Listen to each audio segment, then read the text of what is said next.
Alô, Brasil! Estamos começando hoje mais um podcast, aquele bate-papo descontraído, onde nós procuramos levar para a sociedade capixaba, em especial, informação em primeira mão. E hoje nós trouxemos aqui para o nosso podcast convidados especiais. E comigo está na bancada mais uma vez Osmar Gonçalves, o meu querido amigo. Seja bem-vindo, Osmar. Obrigado, Donaldo, pela oportunidade dessa noite, que eu acredito que vai ser de grande valia para a sociedade. Exatamente. Nós vamos discutir hoje um tema polêmico que está pegando fogo no Brasil inteiro, que é o marco temporal. E para isso nós trouxemos dois ilustres convidados aqui, Matheus Bonfim. Seja bem-vindo, Matheus. Obrigado, Donaldo. Muito bem. Matheus é presidente da Agronex, que é a Associação dos Produtores Agrícolas do Extremo Sul da Bahia. É a Associação do Agronegócio do Extremo Sul da Bahia. Perfeito. Obrigado pela correção. É muita informação para uma cabeça de 52 anos, mas vamos lá. Juntamente com ele está presente conosco Dr. Flávio Santos, advogado civil fundiário, é isso? Exatamente. Perfeito. Boa noite a todos, boa noite, Donaldo. Boa noite e fico à disposição de vocês. É um grande prazer e muito obrigado pelo convite. Muito bem, muito bem. Como todos vocês estão acompanhando aí nas redes sociais e acho que na televisão também, uma discussão que vem de longa data e que tem inquietado, né, Matheus? Acho que essa é a palavra. O produtor rural, o agricultor no geral, no Brasil todo, né? Que é a discussão do marco temporal. Isso já vem se arrastando há alguns anos, né? E com a chegada desse governo novo aí ao poder, as coisas estão engringolando. É assim que eu posso dizer? Estou errado ou certo? Donaldo, em primeiro lugar, agradecer, né, pelo espaço, pela oportunidade. Para essa parte técnica, eu passo a bola aqui para o nosso advogado, doutor Flávio. Bom, já dei boa noite, né? Vamos tratar então um pouquinho do marco temporal, do conceito do que é o marco temporal. Esse conceito do marco temporal, ele foi, na verdade, discutido e criado pelo STF, num caso que nós denominamos caso Raposa Serra do Sol, lá de Roraima, que o número é PET 3388, caso Raposa Serra do Sol, mais conhecido lá no STF, onde a demarcação de terras indígenas, o STF determinou como seria essa demarcação. O que é o marco temporal, então? Marco temporal fixa que aqueles indígenas que estivessem ocupando a sua propriedade até a Constituição de 1988 podem reivindicar a sua propriedade. Porém, posterior a essa data, seria necessária a demonstração do que tecnicamente nós denominamos de esbulho renitente. Esse nome feio, denominado esbulho renitente, se eventualmente esses indígenas que estariam antes da Constituição Federal de 88, se eles dali foram expulsos de alguma forma. Ou seja, não tem problema você estar na sua propriedade ou não estar na sua propriedade posterior a 1988. Porém, se os índios não estiverem ali por força de uma ação dos não indígenas que dali expulsaram eles, aí você teria o direito a reivindicar essas terras. Porém, se não ocorrer essa caracterização dessa retirada, vamos dizer, forçada, então aí o marco temporal é a Constituição de 88. Se não estivesse índio nas propriedades posteriores a essa data, não seria caracterizada então terra indígena. Marco temporal é isso. Muito bem. Muito fixado. Bem. Tecnicamente é isso. Tecnicamente é isso. Tá. E objetivamente hoje, o que está acontecendo? Por que então estão querendo voltar a isso? Retroceder? Porque seria um retrocesso para todos os estados brasileiros vão perder com isso na questão da agricultura, do cultivo, né, da criação de animais e tudo. E Donaldo, até bom lembrar que ele também está de frente de uma associação. Sim. Que realmente, juntando a técnica do advogado aqui, vocês têm uma outra visão. O que pode acontecer? É isso? Na verdade, assim, são vários os problemas, né? Mas o primeiro que eu vou puxar aqui é que a terra indígena, o conceito de terra indígena, ele é mal interpretado, inclusive pelos próprios indígenas. Então, por exemplo, hoje no Brasil, efetivamente não existe terra indígena. É uma frase polêmica. Por que que não existe terra indígena? Esse microfone é, Adonaldo, é seu? É Esse nosso. microfone aí? É nosso. É? Não, é nosso, não é seu. É seu. É meu. O microfone é seu. É meu. Você faz com ele o que você quiser, não é isso? Exatamente. Comprei, paguei. Você tem um carro, Tem. se você quiser vender ele, É meu. é seu. Você tem uma casa, você faz a mesma coisa. A terra indígena hoje, ela é do indígena, entre aspas. Porque o indígena, ele tem, na verdade, um usufruto daquela terra, mas esse próprio usufruto ele é bem relativizado, segundo as leis vigentes atuais no Brasil. Então esse indígena ele não pode produzir nessa terra, ou pode, se a FUNAI permitir.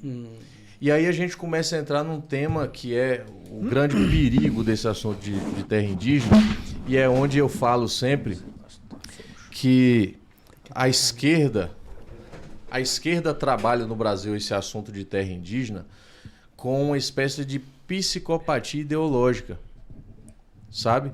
Porque ela bate na tecla de não, nós vamos ajudar os pobrezinhos dos indígenas porque eles estão passando fome, porque eles precisam de terra, né, para trabalhar. É essa imagem que eles transmitem para a sociedade. O povo, quando escuta de marco temporal, que eles falam, se o marco temporal for aprovado, já era indígena, os indígenas vão perder a terra e é uma destruição para os povos originários.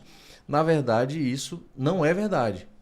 Isso é uma grande mentira, isso é uma grande narrativa que a esquerda utiliza para influenciar a opinião pública. O próprio indígena não sabe disso, a maioria deles. Por exemplo, nós temos o exemplo dos povos parecis, do Mato Grosso, que eles foram até a FUNAI no governo anterior, solicitaram a permissão para produzir. O governo foi, articulou para liberar. Eles produziram soja, dentre outras agriculturas, e ganharam muito dinheiro. Quando foi agora que esse governo novo assumiu, a FUNAI foi lá, junto com o IBAMA e o Ministério Público Federal, desceram uma multa nos povos indígenas e proibiram eles de plantar. Meu Deus. Então, essa terra... Então eles têm que ficar dependentes aí, né? A ideia é essa, né? Então assim, o governo diz que está defendendo os povos que merecem uma terra. Mas o governo não solta a terra da mão. Não libera eles, né? Entendeu? Pra trabalhar e produzir. Não, eu tô como te eles querem, ajudando. né? É a foto na mídia. Faz o vídeo na entrevista pro jornal. Tô aqui entregando a terra pro índio. Mas na hora que desliga a câmera, o governo não solta. Não entrega. Não entrega. Porque esse indígena tem que pedir permissão para a FUNAI para produzir. Aí a gente já pula em outro grande problema. O Brasil, nós temos aí, vamos dizer, a nível municipal, nós temos os vereadores que fiscalizam o prefeito. Sim. E esse prefeito foi eleito democraticamente. Nós vamos para o Estado a mesma coisa. O governador foi eleito, nós temos os deputados para fiscalizar. A nível Brasil, temos os deputados e senadores. Na terra indígena, o grande líder e governador desse grande poderio que ao longo do programa a gente vai descobrir o tamanho do poder, o tamanho do Estado indígena que existe hoje dentro do Estado brasileiro. Esse líder não foi eleito democraticamente e ele toma decisões sem ter ninguém para fiscalizar ele. Meu Deus. Então, ao longo do programa nós vamos descobrir a grande farsa da narrativa que a esquerda utiliza para falar de terra indígena. Os caras que mandam nos índios não foram eleitos democraticamente nem pela sociedade civil organizada e nem pelos índios. Exatamente. Mas mandam nos índios. Ele é nomeado pelo Amparado governo. em quê? Aí que eu queria saber. Nomeado pelo governo. Cargo de confiança do então presidente. não é perguntado aos índios se eles querem ser governados, que aí é um sistema de governo.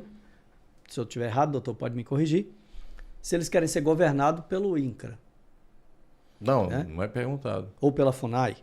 Não. Na verdade, dentro do sistema, né, como que funciona? Os índios, eles têm autonomia, a legislação traz autonomia para os índios. Porém, a FUNAI é a grande responsável por organizar isso, por defender o direito dos indígenas. Aí ela diz o que ele pode e o que ele não pode. Exatamente. Ela diz o que ele pode e o que ele não pode. Mas eles têm autonomia? Tem. Eles têm uma certa autonomia. Que autonomia é essa? A autonomia, ela é limitada porque a FUNAI, ela vai direcionar ali o que ele tem que fazer ou não, né? O órgão é responsável por defendê-los, né? Então, a FUNAI, ela é a responsável por isso. E aí a nomeação da FUNAI é uma nomeação política. Técnica, né? Se existe, doutor, se existe algum outro corpo político dentro do índio, no meio do índio, isso aí, então, a FUNAI realmente sabe o que pode estar acontecendo, né? A FUNAI, ela tem essa ingerência, né? Ela consegue, ela tem os seus braços, né? Representados em cada localidade onde tem a comunidade indígena, e ali ela vai conhecer a realidade dos índios, né? Ela tem uma interface com os indígenas? Claro, a FUNAI tem a interface com os indígenas, até porque ela foi instituída, criada para atender os interesses deles, né? Entendi. Então, ela conhece a realidade. Se existem outros braços operando com os índios, então a FUNAI, ela tem ciência disso. Ou deveria saber, né? Porque se existem outros agentes atuando aí juntamente com os indígenas, a FUNAI que os representa, ela tem que ter conhecimento. Muito bom saber deveria disso. Deveria ter, né? Ou pelo menos deveria ter. Muito bom saber, então, se existem alguns outros braços que trabalham no meio dos índios, a FUNAI deveria... Tem nome esses Perfeito. braços aí? Tem nome? É aquele pessoal que... Aí é o seguinte, os braços... em qual braço você está sinalizando? Externos? Aquele fora da pessoal FUNAI? que representa o pessoal de fora, seria? Entendi. Aí Pode assim... falar deles, não? ONG? Eu posso falar. Eu posso falar disso daí. IS Companhias? Vamos lá. Então, assim, vocês viram que a gente mostrou aqui, Sim. Nós mostramos aqui como funciona a estrutura hoje dos povos indígenas, não é isso? O governo e as ONGs, que é o que tem mais contatos com esses povos que estão lá dentro das aldeias, aparenta para nós que estamos de fora, que eles não transmitem a total realidade do que é ser indígena. Então, por exemplo, quando a gente vê esses indígenas, como foi o caso lá do extremo sul da Bahia, que nós tivemos de outubro até fevereiro mais de 40 invasões de propriedades lá por parte de indígenas, né? A gente percebe que eles têm uma esperança que essas invasões irá levar eles à riqueza. A geração de riqueza, eles acham que eles vão produzir, eles vão ter terra. E eles não sabem, porque alguém omite essa informação deles, que na verdade não é bem assim. Eles não sabem que essas terras não serão deles efetivamente. O exemplo claro é a aldeia do Xandó, por exemplo, lá no extremo sul da Bahia, que hoje é uma riqueza imensa dentro dessa aldeia. Porque os indígenas investiram, eles fizeram pousadas, tiveram parcerias com não indígenas, né? Com Xandó. E aí, existe agora um processo do Ministério Público Federal para retirar todos os investimentos que estão lá dentro. Quer dizer, então eles têm que voltar à Era da Pedra, né? Exatamente. Então o índio não pode prosperar. Exatamente. Em síntese, seria isso. Exatamente. Então, assim, de forma leiga, né? Índio tem que ser índio. Tem que ser pobre. Primitivo. Não, índio sim. Quando eu falo índio tem que ser índio, é aquele índio pelado mesmo. Que não pode ter internet, que não pode ter nada. Índio tem que ser índio. Parece que a ideia... Preservar índio, índio. Não é essa. E assim, independente aí sobre o ponto, chamando para a parte técnica, né? É claro que está na Constituição, no artigo 231 da Constituição Federal, o direito deles, inclusive principalmente das suas raízes, do vínculo que nós chamamos o nome feio, né? Um vínculo anímico com a terra, ou seja, umbilical com a terra, de ali produzir, de ali ter a sua cultura, os seus costumes, etc. Mas o próprio Estatuto do Índio, né? A Lei 6.001 de 73, no seu artigo 1º, ela traz uma terminologia muito interessante, uma sinalização muito interessante, que é a seguinte: Eu vou ler aqui Por favor. para fique à vontade. não ter cortes, né? Perfeito. Então é o seguinte, o artigo 1º do Estatuto do Índio diz assim, ó: esta lei regula a situação jurídica dos índios ou silvícolas e das comunidades indígenas com o propósito de preservar a sua cultura, integrá-los progressivamente e harmoniosamente à comunhão nacional. Ou seja, a própria lei que rege hoje, atualmente... de 88. Não, essa aqui é o Estatuto do Índio. Ah, tá. Tá? O Estatuto do Índio, que é a Lei 6.001, que rege aí, as diretrizes lá do artigo 231 da Constituição Federal. Ou seja, ela diz que é possível essa integração do índio à sociedade, desde que ela seja harmônica. Tanto que nós temos vários movimentos aí de escolas, de vários trabalhos aí para os indígenas. Nós temos também as cotas para as faculdades, etc. Ou seja, há sim uma previsão de que o indígena ele venha a compor também a sociedade, ele se integre, mas de uma forma harmoniosa. Mas aquele que não quiser, que não tiver esse interesse, pode ficar normalmente da forma como ele exerce a sua cultura, ele está ali junto com os outros pares, vamos dizer assim. Mas há na legislação essa sinalização de que eles podem. Abre meios para que eles possam, né? A lei abre meios para que eles possam juntar-se à sociedade, aproveitar do que a sociedade tem para eles, porém não deixar suas características. Perfeito. Não deixar suas características. Perfeito. Não é isso? É isso aí. Tá, mas a maior, assim, a grande celeuma que está criada em torno disso, então, é bem maior, tem um projeto por trás bem mais maldoso do que exatamente aquilo que é beneficiar o povo indígena, né? Parece que índio já tem terra aqui demais, não tem? Estou errado ou não? Pelos números que a gente estava vendo aí? Mais de 13% do território nacional hoje é indígena. Para você ter uma noção, as terras produtivas hoje do Brasil são 80 e poucos milhões de hectares. São as terras que produzem. Os indígenas hoje possuem cerca de 117 milhões de hectares. Só para você ter uma noção. É muito sério isso. E com essa mudança, quanto dessas terras produtivas podem ser reivindicadas por eles e o quanto disso pode impactar nessa mudança? Tá. Com essa mudança. Para quem não sabe, tem um dado interessante da Embrapa. O Brasil possui 850 milhões de hectares. Esse é o tamanho total do Brasil. Disso, 66% do território já é destinado para a área de preservação. Isso eu sei. Então, mais da metade do nosso país é destinado para preservação. Porque o que chega no povo, na sociedade, através das mídias, parece que o produtor rural é dono do Brasil, assim, cheio de fazendeiro, todo mundo com terra. Então, mais da metade já é destinada para preservação. Ok? Então, nós temos aí 66% para preservação, não pode fazer nada. Aí nós temos 13%. A gente vai colocar esse mapa, doutor, aqui, durante o... Sim. Tem Para esses desenrolar, dados, para vocês- até para vocês complementar, entenderem melhor. Matheus, as informações, então vamos aos números. Perfeito. Né? Mas eu acho que, para contribuir aqui com a informação de quem está nos Sim. ouvindo, é importante entender o reflexo desse marco temporal. Porque isso que se nós eu tenho, dentro da lógica do marco temporal, são aquelas terras que os índios estavam ocupando até 1988, né? Se nós quebramos esse marco temporal, qualquer propriedade indígena, qualquer propriedade hoje, tomando qualquer propriedade hoje, ela pode ser considerada terra indígena.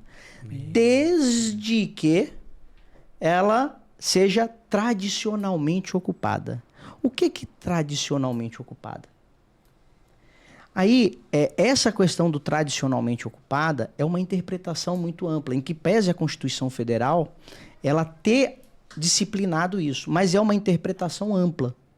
E quem vai dizer o que é terra tradicionalmente ocupada? A partir da decisão do STF, que nós vamos confirmar todo o seu detalhamento amanhã e depois, né? Não dá para cravar aqui qual será o final. Mas pela sinalização dos votos que nós já temos, quem vai dizer isso é um antropólogo. Meu Deus. Então, assim, ó, é o antropólogo que vai fazer um estudo e vai dizer, ó, não, aqui realmente é a terra tradicionalmente ocupada.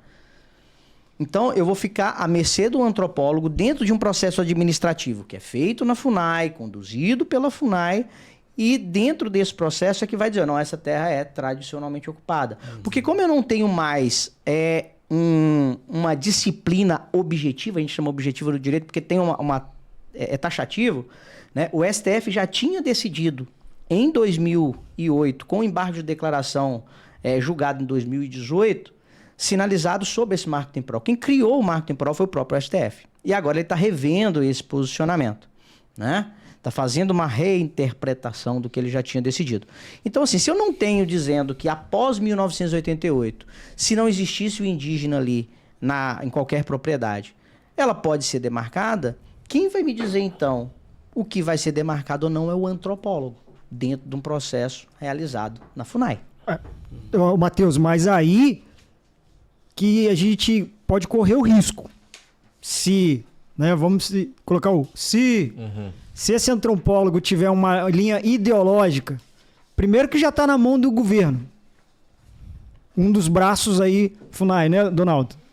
Aí o cara vai lá, já tem um funcionário antropólogo já para fazer esse tipo de leitura que o doutor já falou aí, que vai ficar a eles fazerem. Se me desculpa, Matheus, mas o Brasil de hoje não dá para se confiar mais nesses interesses aí, cara. Não dá. Porque pode acontecer de hoje isso aqui, esse papel valer, amanhã não vale mais. Esse antropólogo começa a puxar gerações aí diferentes, né? E tô até pensando aqui, você que é morador de Cariacica, saiba de uma coisa. Sabe o que significa Cariacica? Pro índio? Palavra Cariacica? Sabia que Cariacica, quando os portugueses chegaram aqui, eles foram recebidos de uma forma muito graciosa, né? E deram o nome de Cariacica, que significa chegada de branco. Então, se aqueles índios lá, que são meus ancestrais, né, eu posso falar por eles, então, nesse caso, eu posso ter algum antropólogo que pode vir aqui no podcast e me explicar se eu posso falar pelos meus ancestrais e reivindicar as terras dos meus ancestrais. Você é dono de Cariacica inteiro. Tá certo ou errado? Tá certo. E aí, se o marco temporal cair. Posso ainda colocar, Tô rico que eu não sabia. sob o ponto de vista técnico, por isso que a gente precisa estabelecer limites, e talvez o STF faça isso amanhã e depois, nós não sabemos o teor ainda, que é o seguinte, nós temos a Convenção 169 da OIT, que foi referendada pelo Brasil e entrou aqui no Brasil, e hoje era uma lei como o Código Civil, o Código Penal e etc., para trazer para o mais próximo da gente aqui. Então, é uma lei que foi recepcionada, é uma lei internacional que foi recepcionada aqui pelo Brasil. E ela diz que você pode autodeclarar indígena. Eu já fiz isso, mas eu sou mesmo índio. É por isso que eu Então, tô querendo pensar essa aqui. autodeclaração é o seguinte, ó, se eu entender que hoje eu sou índio, eu tenho eu quero praticar, eu quero viver ali como índio, etc., eu vou me autodeclarar, e a FUNAI assim o reconhecer, nós podemos ter essa possibilidade. Nós temos várias questões que envolvem essa discussão também. Ou seja, eu posso me autodeclarar como indígena. Isso está na lei? Isso tem uma lei que diz. Tem uma lei que diz isso aí. A organização. Então, Matheus, para você que está de frente nesse embate aí, cara, o que está acontecendo é muito mais perigoso do que a gente imagina. Porque qualquer pessoa agora, altamente que se declarar se expressar sou índio, olha o problemão que isso vai acarretar. E para a gente entender um pouquinho o conceito que nós estamos construindo aqui. Então vamos lá. Então a terra indígena, ela hoje tem um tamanho maior do que quantos estados, doutor Flávio? Juntando a Bahia, São Paulo e o Espírito Santo. Eu fiz uns números aqui. Espírito Santo? Para ajudar. Eu fiz um número aqui. Eu fiz um número aqui para ajudar. A gente acabou entrando. É porque fica bom, né? A conversa fica boa. Eu puxei a sardinha, a brasa para minha sardinha. Claro. Eu sou índio. Tá lá na minha certidão, sou índio. Então é o seguinte, vamos a alguns números que eu acho que é importante a gente trabalhar, porque a gente precisa tratar esse assunto com seriedade, né? Nós precisamos entender o tamanho disso. Não, e aqui, em hipótese alguma, eu acho que essa ressalva a gente ainda não fez, mas eu acho que é muito prudente a gente fazer, que aqui nós não estamos discutindo ou, de alguma forma, dizendo que o índio não tem esse direito. Jamais. Jamais em tempo algum. O índio ele tem esse direito, é reconhecido pela Constituição Federal. Nós jamais podemos sequer propor isso, jamais o faremos. O problema é a má fé. A questão é entender sob o ponto de vista jurídico até onde vai esse direito. Esse é o ponto. Até onde vai esse direito? Porque o direito do índio ele é indiscutível, está no artigo 231. Imagine só, a população indígena ela tem um artigo específico da Constituição Federal. Se isso não for direito, né, tem um artigo que trata só sobre eles, especificamente. E o interessante é o seguinte, hoje, isso aqui eu vou passar as informações sobre números, que é dado que nós extraímos do site da FUNAI, depois a gente passa o link para deixar compartilhado, para quem quiser ir lá consultar. Hoje, nós temos, dentro dos critérios lá, terra delimitada, declarada, homologada, regularizada, são dentro do processo de demarcação, nós temos essas etapas que eu vou não explicá-las aqui para não ficar muito extenso. Perfeito. Mas hoje nós temos 600 terras indígenas, que nós já sabemos onde é. Mas não tem isso tudo. Tem a delimitação, tá? E aí tem várias fases. Tem umas que já estão finalizadas, outras só tem o laudo publicado. Enfim, hoje nós já sabemos, dentro do território nacional, nós temos 600 terras indígenas. Isso representa hoje 13,8% do território nacional. Trocando em miúdos e aqui com dados, né? Hoje, esses 13,8%, isso é dado de 2022. Eu ainda não contei com as 6 terras indígenas que já foram demarcadas esse ano, tá? Isso é dado do ano passado.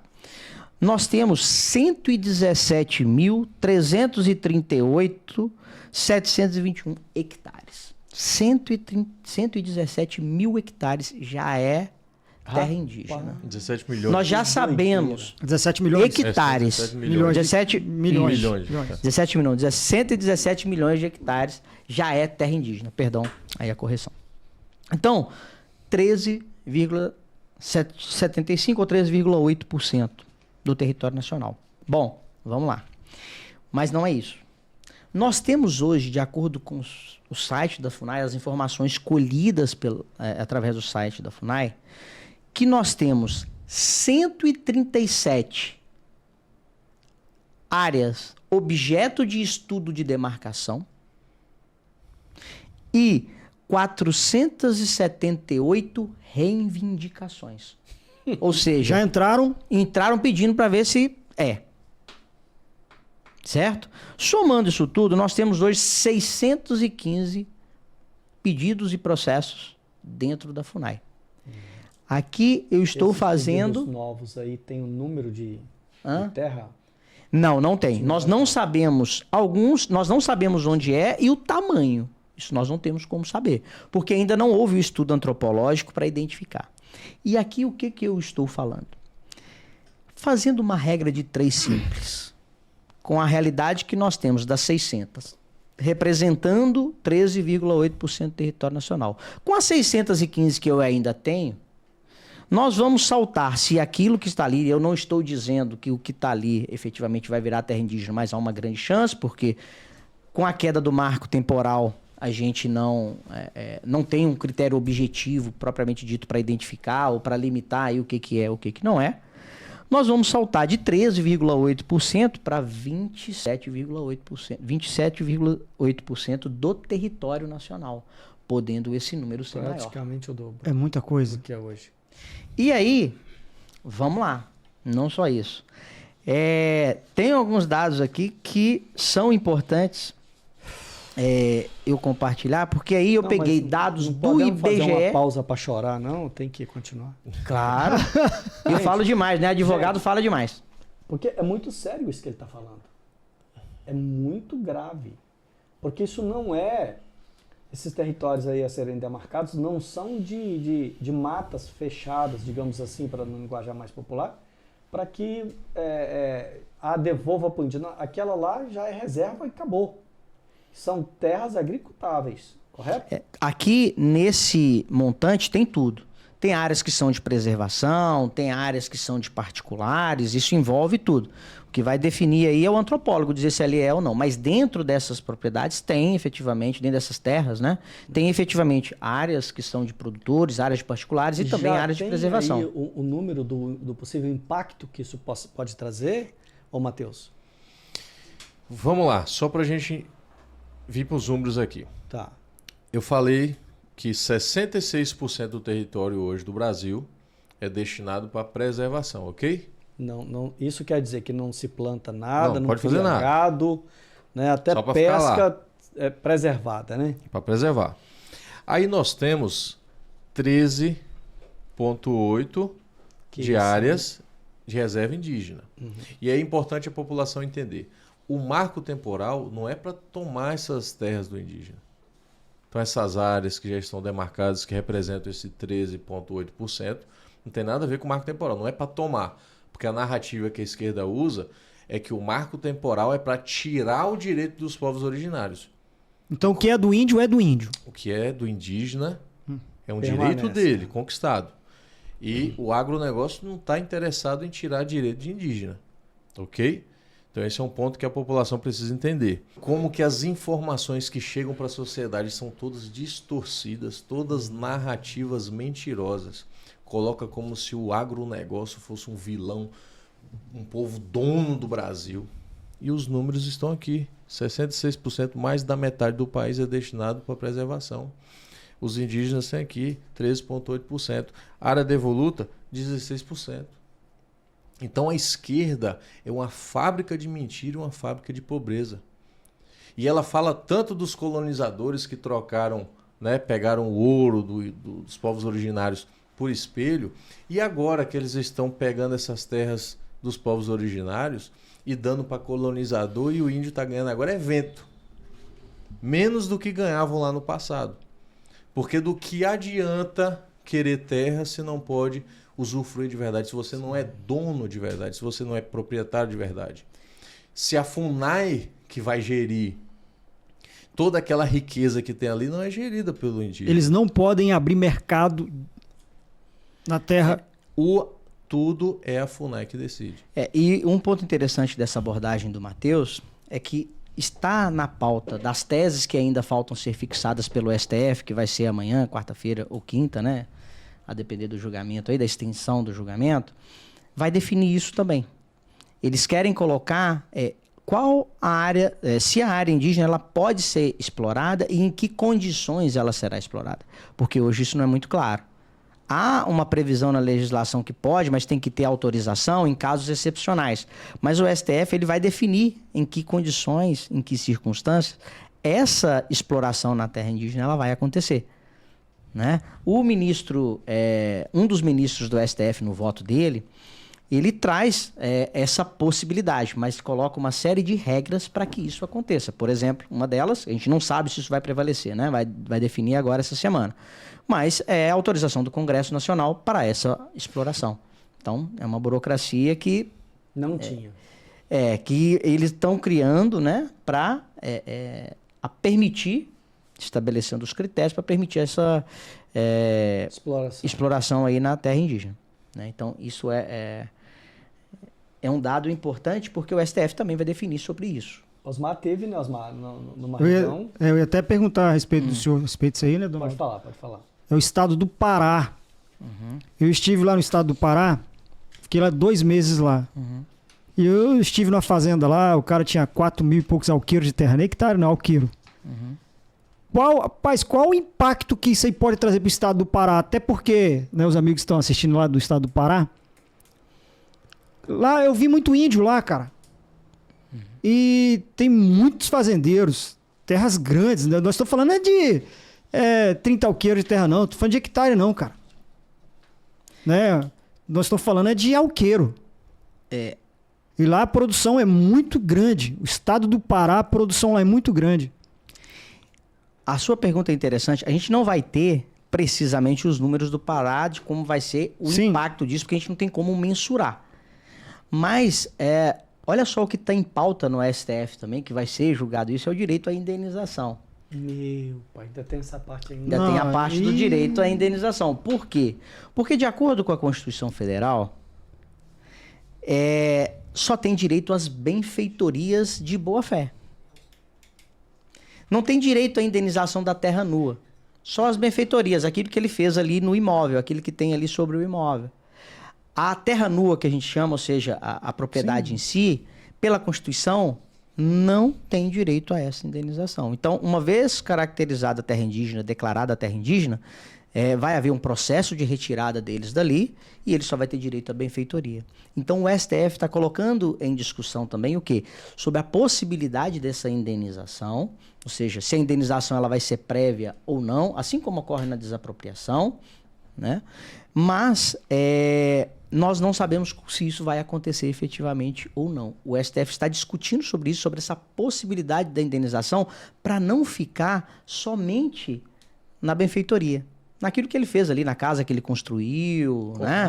No plantio que está ali naquele momento onde aconteceu. Então, assim, o STF vai debruçar sobre isso também para decidir o quê? Vai ter essa indenização sobre a terra nua? Porque aquele que adquiriu, e tem um debate bem interessante no STF, que é o seguinte, mas aquele que adquiriu de boa fé, que chegou ali, sequer sabia que existia um processo de demarcação. Ele não teria o direito a essa indenização, que recebeu muitas vezes o título do Estado. Ou seja, o Estado entregou para ele o título e ele não teria esse direito. Então o STF vai debruçar sobre isso para definir se vai ter direito a essa indenização prévia ou não. Então até isso está sendo discutido. Doutor, dentro do que o senhor está expondo sobre a possibilidade de haver uma indenização sobre o que foi feito em cima da terra, da benfeitoria, o Matheus, eu vou partir pro lado do Matheus. Porque ele me falou que ele também está nessa frente aí, né, Donaldo, sobre o MST, não é? É isso que você estava falando? Sim. Sobre a frente do MST. E eu estava assistindo o presidente atual falar como era o formato das terras que eles repassavam para as pessoas. O Estado chegava, avaliava a terra e o Estado comprava via INCRA e dava para o cara. Esse é o modelo correto de desenvolvimento da reforma agrária. Reforma agrária. Só é que há um gatilho muito perigoso nisso. O cara pode chegar, irmão, e fazer um balanço da terra dele e aquilo, eu ter um vizinho MST. Ninguém vai querer ter um vizinho MST. Desculpa falar a expressão. Ninguém vai querer ter um movimento, tá ali enfiado no movimento. É muito importante a gente separar a reforma agrária do MST. Então, o MST é um movimento de invasão de propriedade. Mas só que esses braços, eles trabalham no formato deles, Matheus. Entendeu? Não são todos, não. Você vê que o Bolsonaro entregou 450, 60 mil títulos, né? É porque as pessoas, terras, as pessoas estão misturando. A reforma agrária é desenvolvida do modelo que você falou. É aquele modelo que a pessoa ia lá, o INCRA avaliava uma terra, segundo a demanda de famílias e tudo mais, comprava a terra e colocava essas pessoas lá, dava a terra. E essa pessoa ia pagar com o juro lá embaixo, enfim. O valor da terra sairia bem pequenininho para essas pessoas que não têm condição, né? Mas o MST é um movimento de invasão de terra, não é um movimento de reforma agrária. Não. Então é importante que a sociedade separe as duas coisas. A reforma agrária é legítima, a invasão de terra aqui não é, né? E corrigindo aqui os números, 66% do território nacional é destinado à área de preservação. Então aqui dentro está incluso os 13,8% das áreas indígenas e os 16% de terra devoluta. Mas aqui abre um grande questionamento. Se o governo federal está tão interessado em resolver o problema ou quer ampliar, quer dar mais terra para os indígenas, por que ele não utiliza esses 16% que é dele, que é devoluto? Por que ele tem que tirar do produtor que está produzindo alimento? E uma observação, puxando o gancho aí, voltando aqui para o ponto de vista técnico, né? Há 2 pontos. A desapropriação para fins sociais, ou seja, para a questão de reforma agrária, a lei disciplina como isso vai acontecer. A terra, ela tem que preencher alguns requisitos para ser considerada não produtiva e etc., para que ela possa ser desapropriada. Ou seja, eu tenho que identificar ali se a terra não está produzindo, os critérios legais ali sobre essa produção, e aí sim, ó, não está produzindo, aquele que tem a propriedade não está produzindo de acordo com o que a lei diz, então nós vamos transferir essa terra, fazer um processo de desapropriação, o governo vai lá, identifica e transfere isso para quem quer produzir. A lógica da reforma agrária é essa. Né? Eu identifico quem não está produzindo, quem não cumpre a sua função social. Esse é um modelo. Eu cumpro não cumpre a sua função social e a partir dali não cumpriu a sua função social, processo administrativo, ampla defesa de contraditório, todo o critério legal, para depois declarou que é improdutivo, aí sim passa para efetivamente quem quer produzir. Essa é a lógica. Né? E puxando aqui sobre a questão do Matheus, que é importante, sobre o ponto de vista do porquê que o governo não entrega as terras, etc. O interessante é que nós temos uma outra ferramenta legal instituída pela lei, que está no Estatuto do Índio, em que nós temos um artigo específico que vai trazer uma outra possibilidade de você criar uma terra indígena, que não seja pelo processo de demarcação.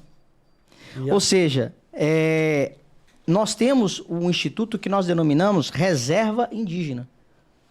Ou seja, o Estado ele pode ir lá identificar uma propriedade e transformar aquilo ali em uma reserva indígena. Porém, ele vai ter que indenizar. Sim. Só que o processo de demarcação, ele é mais barato. Entre aspas, né? Por quê? Porque o processo de demarcação, pela Constituição, aí vamos ver o que o STF vai decidir, ele só teria direito a benfeitorias. Então, é um valor pequeno. Então, assim, tem outras ferramentas na legislação para resguardar o direito também do índio, previsto, né? Que é reserva indígena, tem também parque indígena, colônia agrícola, outras modalidades. Mas nós temos também a reserva indígena, que ela pode ser criada por iniciativa da União, sem necessitar aí do processo de demarcação em si.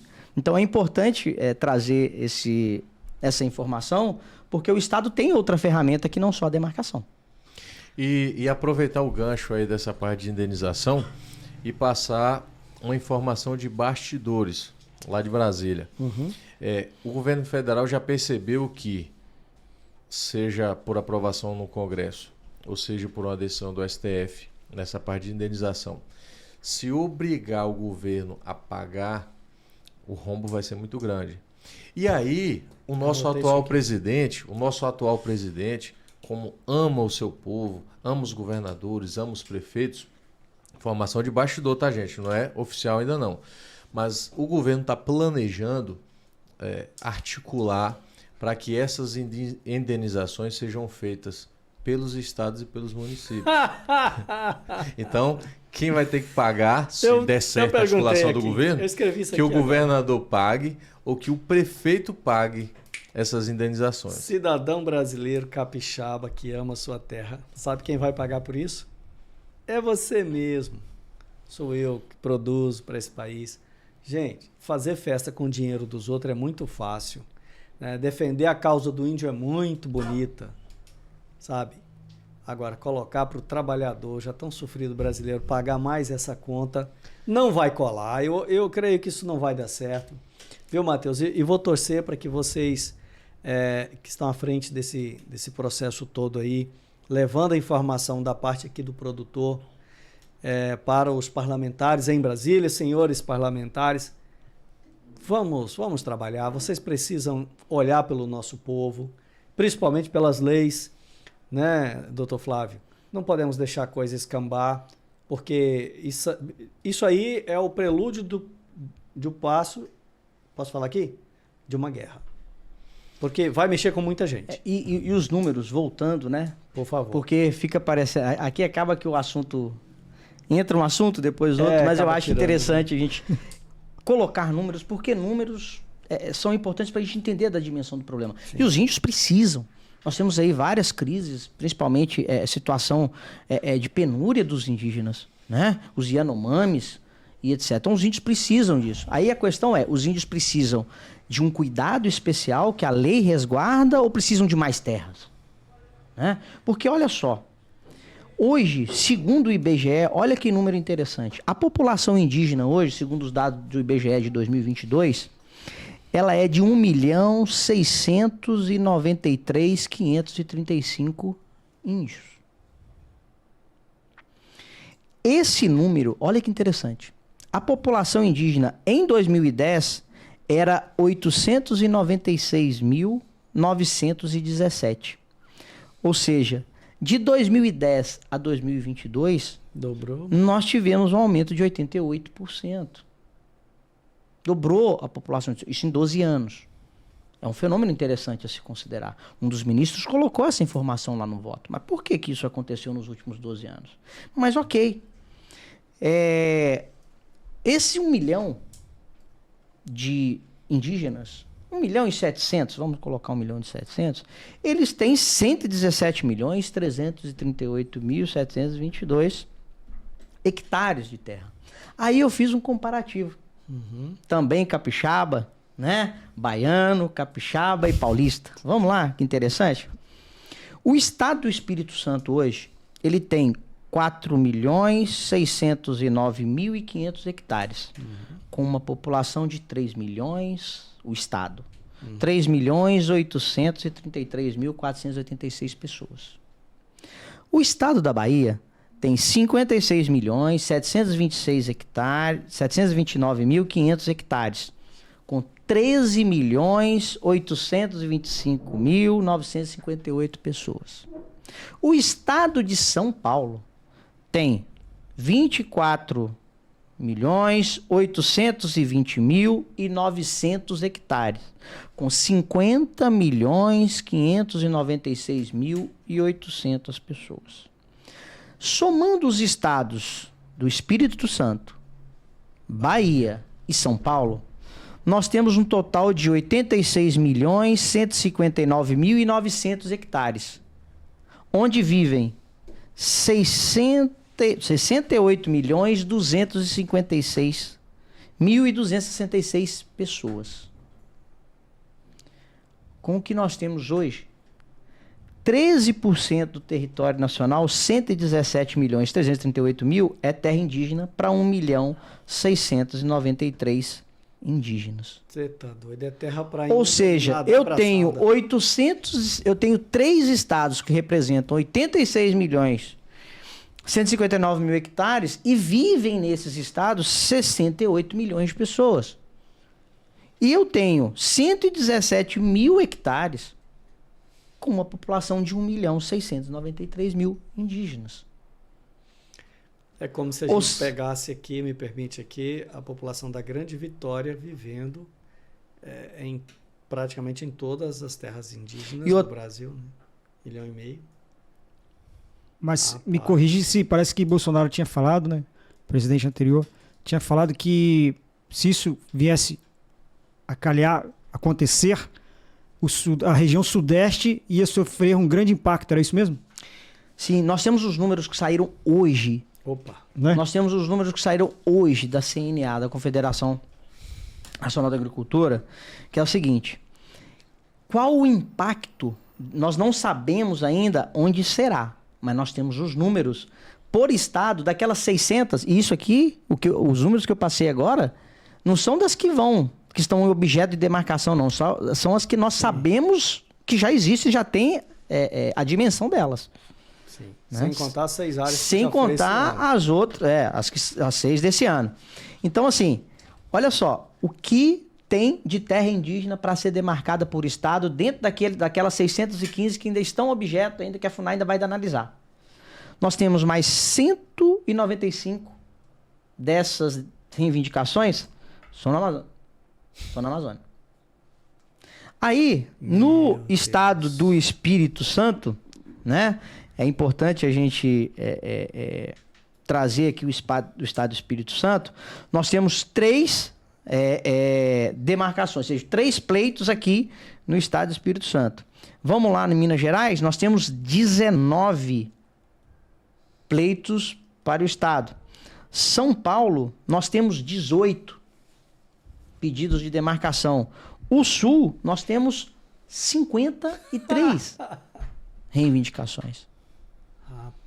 Aqui ela trouxe o mapa daquelas 615, como isso impacta todos esses estados. Sabe a Bahia?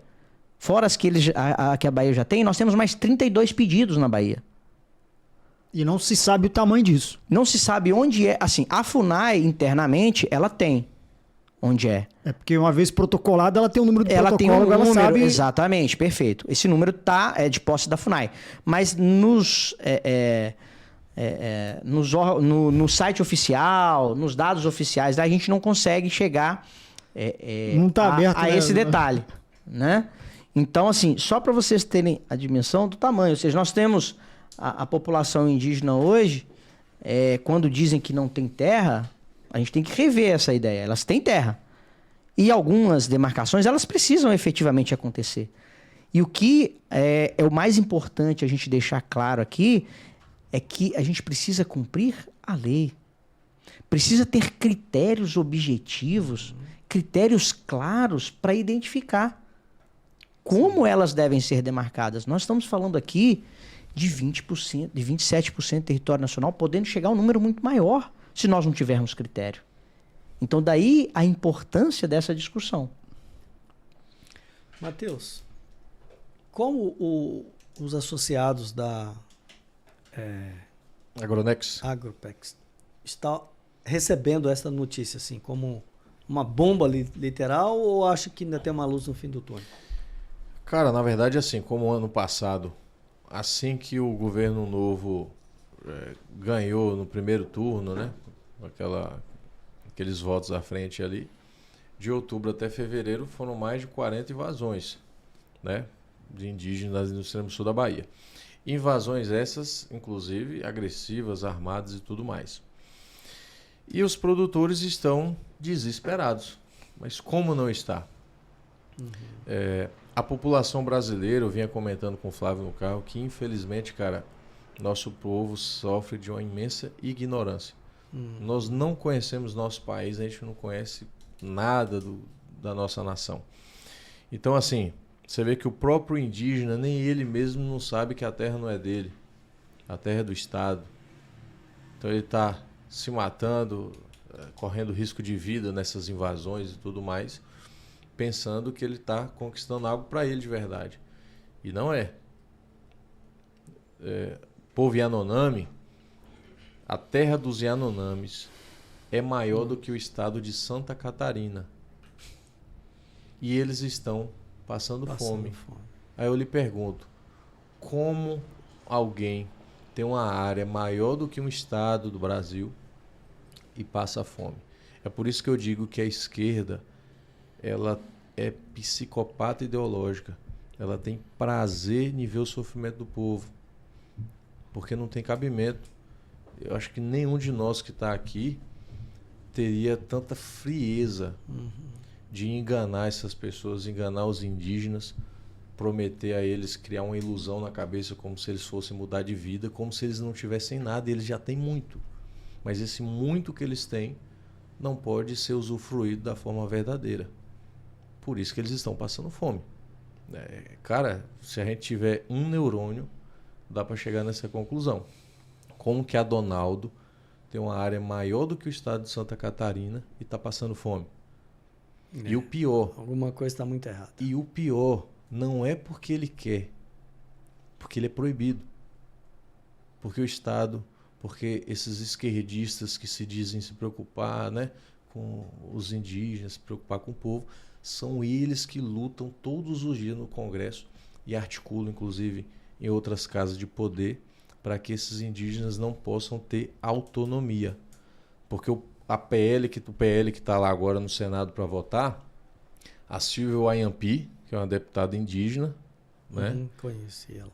Muito sensata, humana, ela inseriu itens nesse projeto de lei justamente para permitir que os indígenas possam produzir. Então, o PL do marco temporal sendo aprovado, os indígenas poderão usufruir de verdade das suas terras. Mas a esquerda não quer. Engana os indígenas, mentem constantemente, através de seus agentes que estão lá próximos, convivendo nas aldeias, falando que o marco temporal é para tirar o direito dos indígenas para tomar a terra. E eu quero que a população brasileira entenda de uma vez por todas. O marco temporal não é para mexer nesses 13,8% de terra que já é dos indígenas. É simplesmente para não ter mais invasões. É simplesmente para ter paz no campo. Acabou, vamos trabalhar com o que tem. E dentro do PL, eu repito, os parlamentares colocaram que os indígenas poderão trabalhar. Mas, Matheus, você está falando do projeto de lei que está na Câmara. No Senado agora. No Senado. Não o que está sendo votado e foi já aprovado e vai ser votado em segunda... No STF? No STF. Não. Que é outra coisa. São duas coisas diferentes. Porque talvez a sociedade está indo... Peraí, você é produtor rural e você está defendendo a demarcação? Não, na verdade, ele está colocando que ela é importante do ponto de vista legal. Não é isso? Sim. Por quê? Porque o que está sendo feito hoje no STF é do ponto de vista pura e simplesmente apologético, né? Eles estão defendendo ali como que fala? Uma retirada daquilo que é dos outros, que já foi definido lá em 88, que é voltar aquilo lá e refazer a lei lá atrás. Dizer que a área, por exemplo, vou citar um exemplo aqui, Aracruz, que é uma cidade próxima à nossa aqui, que tem indígena e eles têm lá o espaço deles. Em 88, eles ocupavam qual área? Eles ocupavam até Linhares. Não, então nós vamos tirar todo mundo que está até Linhares porque é dos índios. É isso que o STF está fazendo, correto? A questão do STF é importante a gente traçar aqui como está a situação hoje, sob o ponto de vista jurídico, legal, discussão no STF, e sob o ponto de vista político que está no Congresso Nacional. Tá. Então são duas coisas. O marco temporal, que é esse limite até a Constituição de 88, ele está sendo discutido no STF, que já decidiu que não existe marco temporal. A terra indígena pode ser demarcada independente desse marco. Só preencher os critérios lá da tradicionalidade. Ponto. Então, isso aí, o STF tirou essa discussão. Já definiu sobre o marco temporal. O que ele vai fazer essa semana é explicar como isso se dará. Algumas teses a partir desse conceito. Então, isso é o que o STF decidiu. Não tem marco temporal. Esse limite aí de 88 para a demarcação de terra indígena, ou seja, se não existir índio na propriedade posterior a essa data, pode ali ser uma terra indígena. Tem que fazer um estudo, etc. Pode ali ser uma terra indígena. Pronto. Está no STF. Como o caso que eu disse aqui de Aracruz. Isso. Então. O caso que você citou de Aracruz, né? Ou seja, os índios estavam ali tem uma área onde o índio está. Então vamos admitir a hipótese que o índio está na área A. Certo? Mas eles estão reivindicando a área B também. Se eles estiverem na área B, se eles não estiverem na área B a partir de 88, se eles só estavam na área A, nunca foram para a área B, pelo marco temporal, eles não poderiam reivindicar essa área B. Exato. Ponto. Exato. Agora, como o STF decidiu que não tem marco temporal, eles podem reivindicar a área B. Autodeclaração. Minha nossa. Eles podem reivindicar a área B. Mas aí vai precisar de um processo administrativo, com todos os outros critérios. Mas ele vai poder... Vaso de cerâmica, de tataravô. Aí vai identificar... Um pedaço de osso, que era de um indígena. Vai identificar a partir desses critérios. Então o STF já decidiu que se estiverem na propriedade, na área ou não, a partir de 88, não importa. Então quem está nos assistindo entenda que há um abismo gigante entre o que o STF está fazendo com aquilo que o Congresso, agora o Senado, está fazendo. Perfeito. Né? E nós precisamos saber agora de vocês quem vai ganhar essa guerra. Quem recebeu o voto ou quem foi nomeado?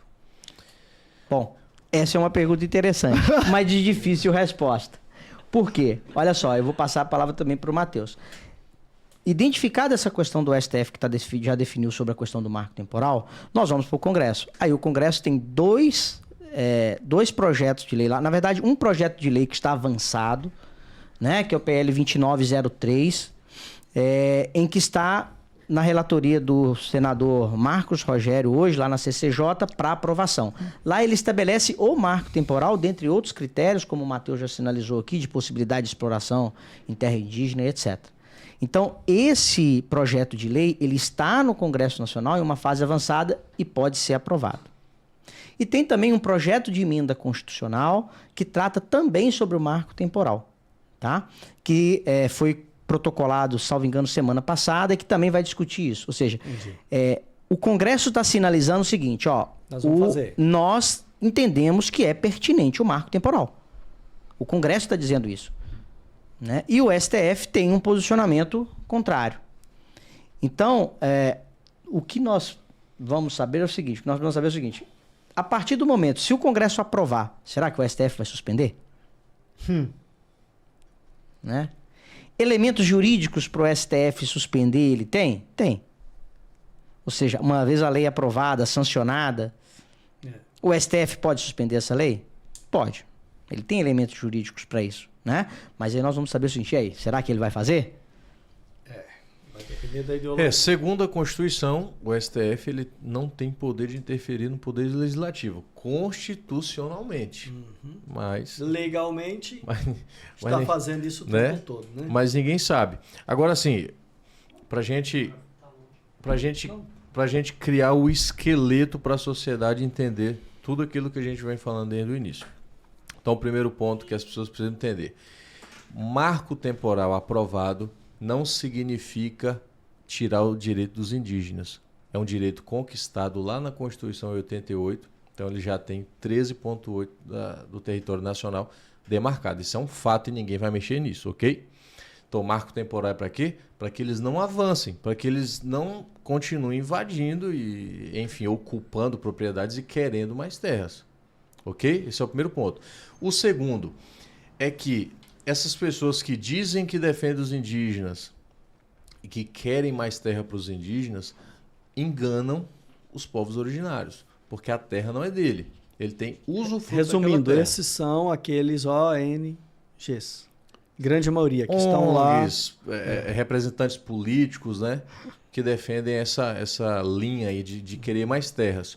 Mas eles não contam para os indígenas que eles mesmos defendem essas leis que impedem o crescimento econômico, o desenvolvimento econômico desses povos.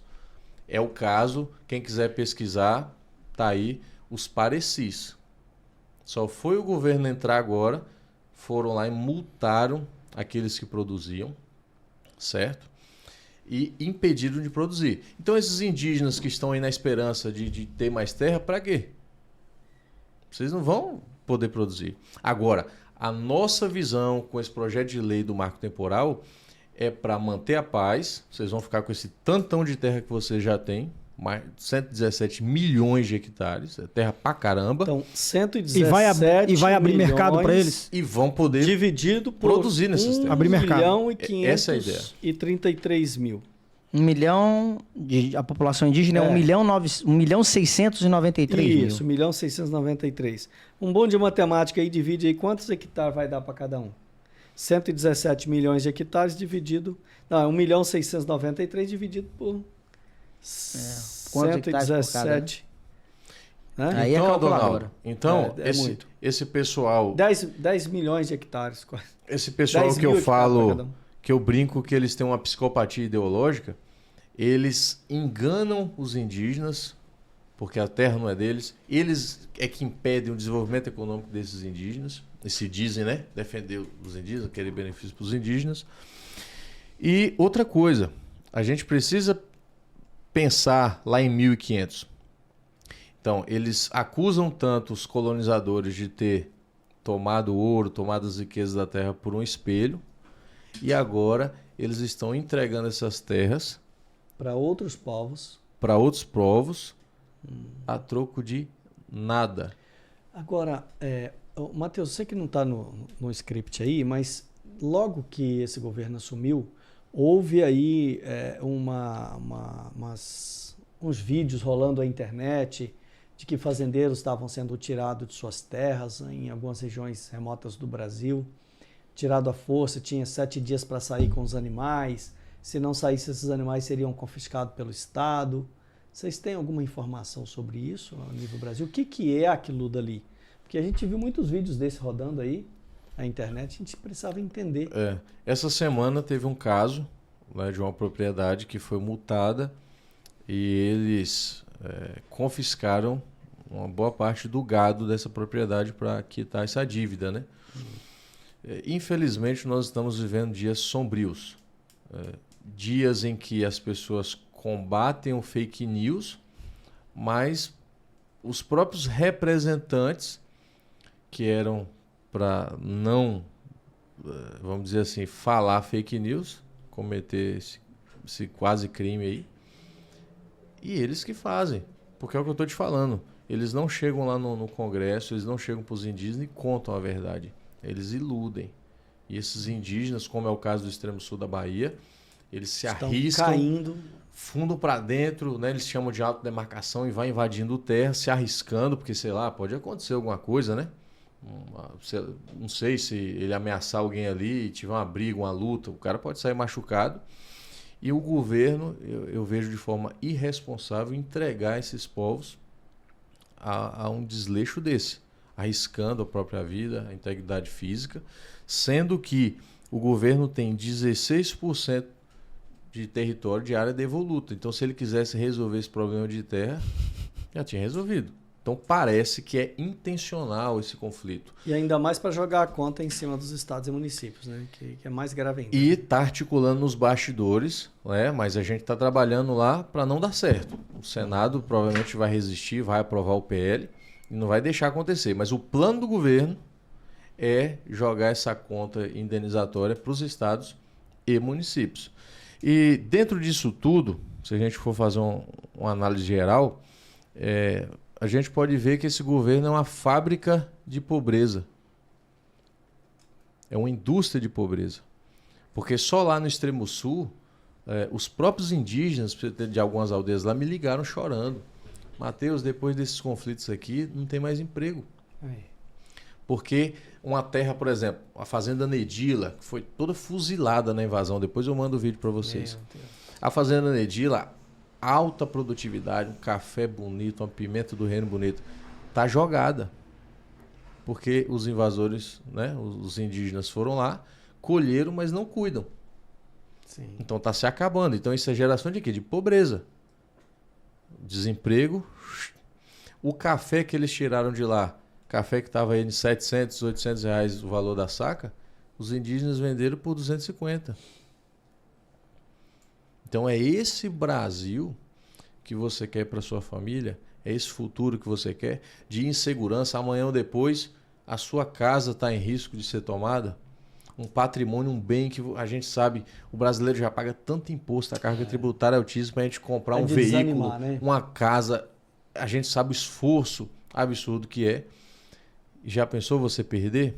Então é bom a gente se colocar no lugar dos produtores, a gente entender que tem cidades, inclusive eu tive com a prefeita de Santa Catarina, que boa parte da cidade dela está em risco de ser demarcado indígena. Então, assim, é coisa de proporções inimagináveis, mas infelizmente a gente não consegue entender por que as pessoas que ocupam poder não falam do assunto com a seriedade que ele merece, tem. Né?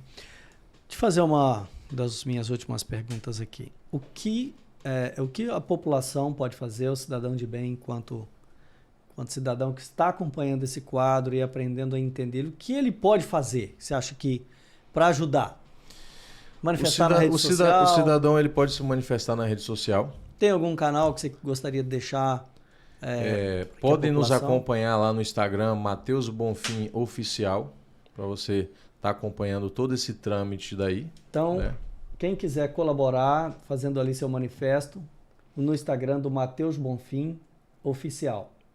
Correto? Tem mais alguma outra rede? E a gente pede encarecidamente que a população observe os agentes políticos que elas elegem. Porque toda essa crise é gerada porque nós temos um poder político muito ruim no Brasil. Nós temos representantes, infelizmente, muito ruins. Um assunto que está há mais de 15 anos para ser votado. E por que não votou? Aí agora, nas coxas, tem que fazer no meio de uma crise, todo mundo na pressão para votar. Então a população precisa aprender a votar. Doutor Flávio, qual é a saída? Bom, aqui sob o ponto de você tem uma vista melhor do que a jurídico, dele, né? Não, aí é questão política, aí o jurídico não se envolve, né? Mas a questão jurídica é que se alguém tiver alguma propriedade que esteja ameaçada ou que seja objeto de demarcação, tem que buscar o advogado, tem que buscar informação para que ela saiba como ela pode reivindicar. Porque nós temos outras ferramentas jurídicas também para tentar discutir essa demarcação e evitar que o direito daquela pessoa seja violado. Então, ela pode procurar o seu advogado, ela pode procurar informações. Que, na verdade, também me permite aqui, tem que ser um advogado especialista na área civil. E principalmente imobiliária. Imobiliária. Porque o que acontece? Essa situação indígena ela é muito específica. Então, o profissional tem que conhecer efetivamente a demanda, os detalhes do processo de demarcação que é específico, existe legislação específica tratando. Então, assim, ela tem que acompanhar a questão legislativa, ela tem que acompanhar as decisões do STF, para que ela, dentro dessas decisões, do que ficar decidido, ela tenha a possibilidade de buscar o seu direito, né? Então, é muito importante que conheça, que procure esse profissional para orientá-la, se de alguma forma essa demarcação alcançar alguma propriedade. É muito importante. Muito bem. A gente tomou ciência aqui que já no início desse ano, na cidade de Montanha, no Espírito Santo, houve algumas invasões também. Até uma conhecida minha perdeu uma fazenda lá, estava sendo invadida. No exato momento houve muito estresse da família. E assim, isso causa muito constrangimento, né? Qual a orientação nesse sentido que o doutor pode dar para o nosso espectador aí que vai assistir o nosso programa? Quando você tem uma propriedade invadida, você tem algumas medidas judiciais que elas podem reivindicar o seu direito, né? No caso, reintegração de posse, ou quando ainda não foi invadida, mas está ameaçada de invasão, pode promover também um interdito proibitório. São algumas ferramentas jurídicas que ela pode utilizar para resguardar o seu direito. Então, sempre a busca do profissional, um profissional, como você muito bem salientou, conheça do assunto, porque é um assunto bem específico, e ela pode buscar aí o seu direito de ter a sua propriedade resgatada aí de uma eventual ação ilegal que possa ser. Muito bem, pessoal. Depois desse grande bate-papo aqui, onde a informação é, para nós, a matéria-prima mais importante, para que a gente não erre, né, as nossas opiniões, a gente trouxe esses profissionais para nos estar dando aí um norte em relação à questão do marco temporal, quem é quem, né, quem de fato está trabalhando pelo povo, quem de fato está trabalhando para prejudicar a sociedade. E aí vocês chegam à conclusão de vocês ao assistir aí o podcast como um todo. Mas Matheus vai finalizar para nós aqui, né, Matheus? Mostrando aí objetivamente o quanto nós podemos ajudar na contribuição de mudar esse rumo aí, se é pressionar o Congresso, o Senado, ou se é pressionar o STF. Acho que no STF não tem jeito, né? Tô errado? Tem jeito não. Mas o povo brasileiro precisa entender uma coisa, que a esquerda ela é uma fábrica de mentira. A esquerda é uma fábrica de pobreza, que é psicopata ideológica, tortura os povos indígenas, torturam o povo brasileiro e tem prazer em ver todo esse sofrimento que nós estamos presenciando todos os dias em várias regiões do Brasil. Então a gente precisa ter consciência disso. Nós precisamos urgentemente aprender a votar e aprender que não tem marmita grátis. A gente precisa trabalhar para ter as coisas. Verdade. Né? Então o agronegócio não tem nada contra os povos indígenas, nós queremos ver os povos indígenas progredir. Lá os povos parecis produziam em parceria com produtores não indígenas. Então o marco temporal é para simplesmente trazer paz no campo, para que esses indígenas possam produzir em suas terras, que hoje na legislação atual é vedado. Perfeito, perfeito. Não existe almoço grátis. Alguém está pagando a conta, não é verdade? E é aí que nós precisamos trabalhar com a consciência e pensar no futuro do Brasil, porque depende de mim, de você, né, Osmar? Finalizando aqui o nosso podcast de hoje, Osmar vai fazer suas considerações finais, depois o Dr. Flávio e por último, então aí o Matheus, por favor. Quero dizer que foi um prazer estar aqui diante do doutor, advogado Flávio, né? Civil fundiário, que nos trouxe, que explanou aqui o assunto pra gente. E também o nosso amigo Matheus, né? Que veio de longe, né, Matheus? Lá da Bahia. Extremo sul da Bahia. Extremo sul da Bahia. Então, Adonaldo, muito obrigado, tá, por essa parte aí que você me concedeu. E brigadão, gente. Aproveita, se inscreva aí no canal do Alô Brasil. Muito bem. Com a Adonaldo. Tem que aproveitar, né, Adonaldo? Pois é, aproveita agora aí, curte o nosso canal, se inscreva, compartilha para que a gente possa crescer em relevância aí no YouTube e cada vez chegar com mais informação para vocês. Doutor Flávio. Mais uma vez, muito obrigado, principalmente pelo convite. Fico à disposição aí de vocês também, de quem tiver alguma dúvida, pode ficar à vontade para perguntar e quem sabe estaremos aqui em outra oportunidade. Muito obrigado, eu acho muito importante levar informação, especialmente a jurídica, para todo mundo, porque a informação liberta, né? Então, isso é muito importante. Muito obrigado pelo convite. Matheus. Adonaldo, muito obrigado mesmo, tá? No período tão difícil e melindroso da sociedade, você abrir um espaço aqui no seu podcast para falar desse assunto, onde a maioria das mídias estão fugindo. Então, muito obrigado e parabéns pela postura. Obrigado. E eu espero que a gente, juntos, o povo de bem brasileiro, possa tirar essa nação do atoleiro. Satisfação estar com você também, meu amigo Osmar. Depois eu vou ter umas aulas com você de TikTok.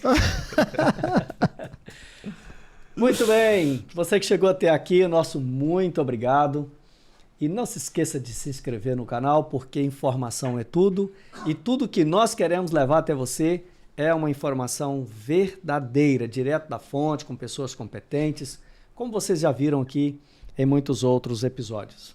Desejamos a todos vocês um excelente dia. Grande abraço. Alô Brasil, aqui tem informação.